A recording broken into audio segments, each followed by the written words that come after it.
Երևանյան առևտրի կենտրոններում անվտանգ չէ։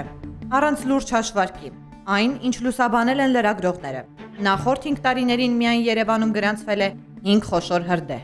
Զոհեր, այրվածքներ ստացած քաղաքացիներ, մոխրակույտի վերածված շինություններ ու ֆինանսական կորուստներ։ Կարճ ասած, դասեր չենք քաղում։ Սկզբից են տոնավաճառների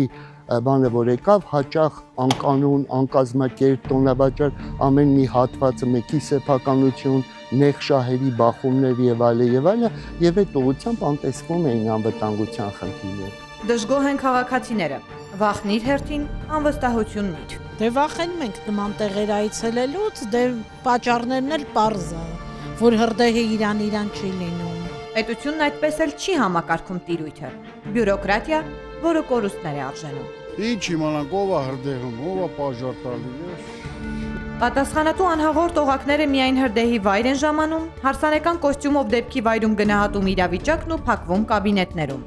Մինչ քաղաքաշինության տեխնիկական եւ հրդեհային անվտանգության տեսչական մարմինը ստուգումներ է իրականացնում բարձր ռիսկայնության օբյեկտներում, փորձը ցույց է տալիս, որ մարդիկ գնումներ կատարելիս նվազագույնը կարող են ծխահարվել։ Տեղի է ունենում հրդեհ եւ բնակչությանը չի իրազեկվում, թե արդյոք այս արտազատումները վտանգավոր են մարդկանց կյանքի համար։ Ինչ անեն, հեռու գնան, պատուհանները փակեն, իջնեն ներքև, բարձրանան վերև։ Այս ամենը նշանակում է, որ ինչպես տոնավաճառները, այնպես էլ հանրային վայրերը լիարժեք պատրաստ չեն հնարավոր արտակարգ իրավիճակներին։ Իսկ խնդրով զբաղվող կա։